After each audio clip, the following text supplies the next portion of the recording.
যদি অস্ত্র হ্যান্ডেল করতে না পারেন তাহলে নিয়ে আসেন কেন আপনি?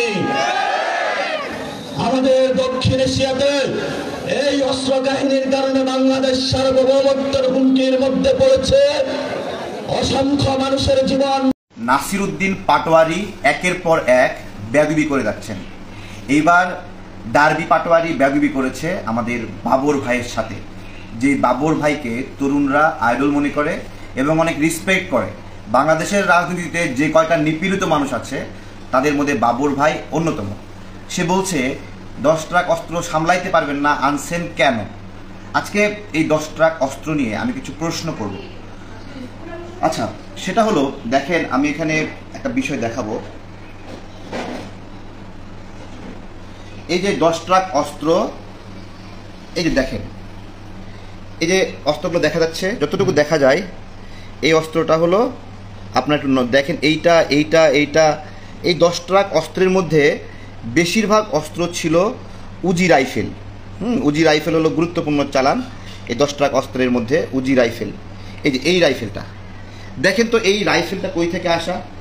এটা হলো 1950 সালে এই অস্ত্রটি নির্মাণ শেষ হয়। ইসরায়েলের ডিফেন্স ফোর্সের স্পেশাল বাহিনী 1954 সালে এই অস্ত্রটা নির্মাণ শেষ করে বা এই অস্ত্রটা বানায় এবং ব্যাপকভাবে ইসরায়েল ব্যবহার করে। আমার যেটা প্রশ্ন, যে ওই সময় এই অস্ত্রটা সামনে আসার পরেই প্রথম নিউজ ছাপা হয় প্রথম আলো এবং ডেইলি স্টারে, এবং সেখানে একটা ন্যারেটিভ দেওয়া হয়, একটা গল্প দেওয়া হয়। সেই গল্পটা হলো এই অস্ত্র ভারতের 7 সিস্টারের জন্য আনা হয়েছে, এই গল্পটা দেওয়া হয়। আজকে আমি একটা প্রশ্ন করব, এই ধরনের অস্ত্র এটার গন্তব্য কোথায়, কি কাজে ব্যবহৃত হবে, এইটা নিশ্চিত না করা পর্যন্ত ইসরায়েল কোনো দেশের কাছে বিক্রি করে না। এই উজি রাইফেলের কথা বলছি, এই রাইফেল, এই গ্রেডের অস্ত্রগুলো ইসরায়েল কোথায় ব্যবহৃত হবে, এই অস্ত্রের গন্তব্য কোথায়, এটা নিশ্চিত না হওয়া পর্যন্ত এটা দেয় না।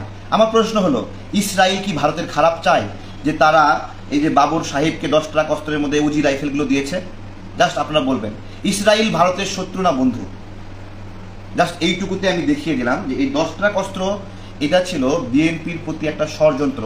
আমার ধারণা প্রথম আলোতে প্রথম ন্যারেটিভটা দেওয়া হয়েছিল যে 10 ট্রাক অস্ত্র 7 সিস্টারের জন্য আনা হয়েছে।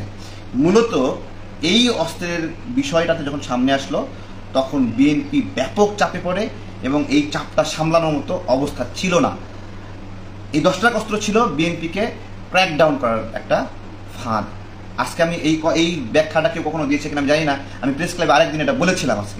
আজকে যদি এই 10 ট্রাক অস্ত্রের কথা যদি বলি, যে এই 10 ট্রাক অস্ত্র 7 সিস্টারের জন্যই আনা হয়েছে ধরেন, ঠিক আছে। সামগ্রিকভাবে বাবর ভাই এই গণ অভ্যুত্থানের আগে প্রত্যেকটা দিন কোর্টে আসতো, এরকমভাবে বেরি পড়ায় নিয়ে আসতো, বোতামগুলো ঠিক নাই, নিপীড়নের শিকার হতে হতে হতে হতে লোকটা মানে হলো এমন একটা অবস্থা হয়ে গেছে যে মনে হয় ওনার মানসিক ভারসাম্য উনি হারাই ফেলছে। এবং এই গণ অভ্যুত্থানের পরে উনি যখন ছাড়া পাইলেন, ব্যথা, হার্টের সমস্যা, এই কারণে এই ধরনের একজন মানুষ, নিপীড়িত মানুষ, এবং এই যে আপনার হলো 7 সিস্টারের বাবা বলা হয় বাবর ভাইকে, আপনি যেই দিক থেকে ন্যারেটিভটা নেন, এই মানুষের সাথে এরকম বেয়াদবি করা ঠিক হলো? বলেন। আপনি লিস্ট করেন না, বিএনপি, জামাত সহ বিভিন্ন দলে লিস্ট করেন, বাবর ভাইয়ের মতো নিপীড়নের শিকার হয়েছে এরকম একজন দেখাতে পারবেন? আজকে এই ডার্বি নাসির, সে একবার কক্সবাজার গিয়ে একজন নেতাকে অপমান করছে, এখানে গিয়ে অপমান করছে, ঠিক আছে। এই ভাই নেত্রকোনায় কি একজনও ছিল না এই শয়তানটারে ডলা দেওয়ার জন্য? হ্যাঁ, বাবর ভাইয়ের সাথে বেয়াদবি করে আসলো, নেত্রকোনার মানুষরা কেউ ছিলেন না? হ্যাঁ, আপনাদের সামনে এই বেয়াদবি করে যায় কীভাবে? হ্যাঁ, আজকে এদের দফায় দফায় চাঁদাবাজির খবর বের হচ্ছে। হ্যাঁ, গতকালকে 50 লাখ টাকা চাঁদাবাজির কথা আপনারা বের হলো। ওই ঘটনায় যে ভিডিওটা দেখছিলেন আপনারা, ওই ভিডিওতে 2 জন ব্যক্তি ছিল না? এই 2 জন ব্যক্তির মধ্যে একজন ছিল জানে আলম অপু। ওকে এই ঘটনায় সম্পৃক্ত থাকার কারণে বহিষ্কার করছে। ও আবার ফেসবুকে পোস্ট দেয়, আমি এখনো গ্রেপ্তার হই নাই।